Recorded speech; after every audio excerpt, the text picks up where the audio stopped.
اعوذ باللہ من الشیطان الرجیم بسم اللہ الرحمن الرحیم اتأمرون الناس بالبر وتنسون انفسکم وانتم تتلون الکتاب افلا تعقلون۔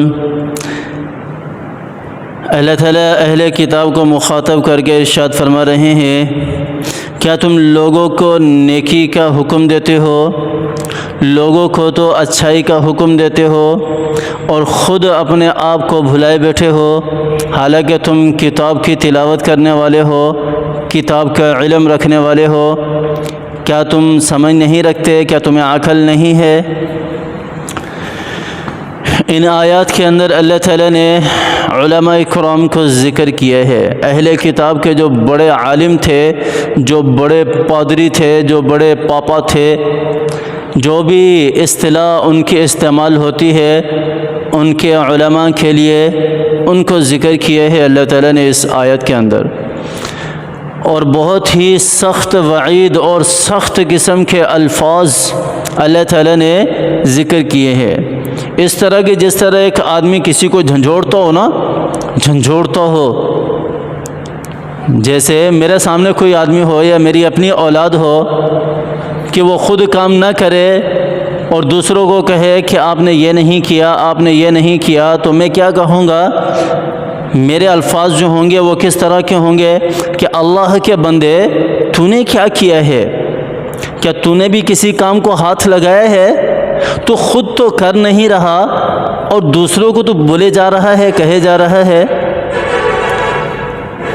یعنی کہ ایک تحدید، ایک تحذیر الفاظوں کے اندر ہمیں ملتی ہے اللہ تعالیٰ کی اس آیت کے اندر۔ اتأمرون الناس بالبر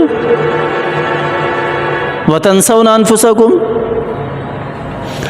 کیا تم لوگوں کو نیکی کا حکم دیتے ہو، لوگوں کو کہتے ہو کہ تم زکوٰۃ ادا کرو، لوگوں کو کہتے ہو کہ تم نماز پڑھو، لوگوں کو کہتے ہو کہ کسی کی غیبت نہ کرو، لوگوں کو تم کہتے ہو کہ حلال کھاؤ، حرام سے بچو، لوگوں کو کہتے ہو کہ گالم گلوچ نہ کرو، تم لوگوں کو تو ساری کی ساری نصیحت والی باتیں بتاتے ہو، اور تمہارا اپنا حال یہ ہے کہ جس طرح تم چاہ رہے ہو اسی طرح زندگی بسر کر رہے ہو۔ کیا تمہارے لیے جائز ہے؟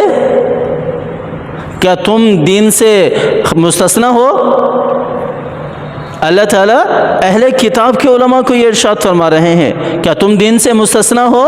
یہ دین تمہارے لیے نہیں ہے، یہ دین صرف غربا کے لیے ہے، یہ دین امراء کے لیے نہیں ہے، امیروں کے لیے نہیں ہے۔ اہل کتاب اسی طرح کیا کرتے تھے۔ ان کے دین کے اندر فساد بگاڑ کیوں آیا؟ اسی لیے آیا کہ کوئی امیر اگر کوئی فیصلہ کروانے کے لیے آ جاتا تھا تو وہ سارا کا سارا فیصلہ امیر کے حق میں کرتے تھے، اس وقت کے عالم۔ اور اگر کوئی غریب میرے جیسا آ جاتا تھا تو جو ہے وہ اس کے خلاف فیصلہ ہوتا تھا۔ یعنی امیر کے لیے الگ قانون، غریب کے لیے الگ قانون، کیونکہ انہیں پتہ ہوتا تھا پیسہ، دنیا، یہ سارا کا سارا اسی مال و دولت کی لالچ کے غرض کے لیے ہوتا تھا، پیسے کے لیے ہوتا تھا، دنیا کے لیے ہوتا تھا۔ کیوں؟ چار امیر آدمی جو ہے وہ ہمیں 4 پیسے دے دے گا، ہمارا گھر چل جائے گا، ہمارا روزگار چل جائے گا۔ جس طرح کہ آج کل عدالتوں کا نظام ہے، ساری کی ساری عدالتیں غربا کے لیے ہیں، ساری کی ساری عدالتیں غریب آدمیوں کے لیے ہیں، بے بس لاچار آدمیوں کے لیے ہیں، اور جس کے پاس ڈنڈا ہے اور جس کے پاس پاور ہے، طاقت ہے، اس کے لیے کوئی عدالت نہیں ہے۔ وہ جب چاہے عدالت سے اپنی مرضی کا فیصلہ کروا سکتا ہے، وہ جب چاہے عدالت سے خود کو بری کروا سکتا ہے۔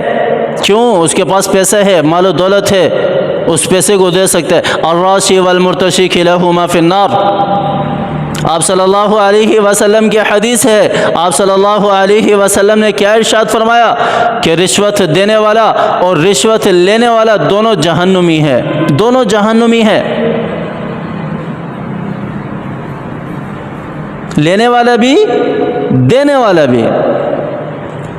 تو اہل کتاب کے علماء کو اللہ تعالیٰ یہاں اس وقت کے قضات کو اللہ تعالیٰ جو ہے وہ یہاں ارشاد فرما رہا ہے کہ اتأمرون الناس بالبر وتنسون انفسکم،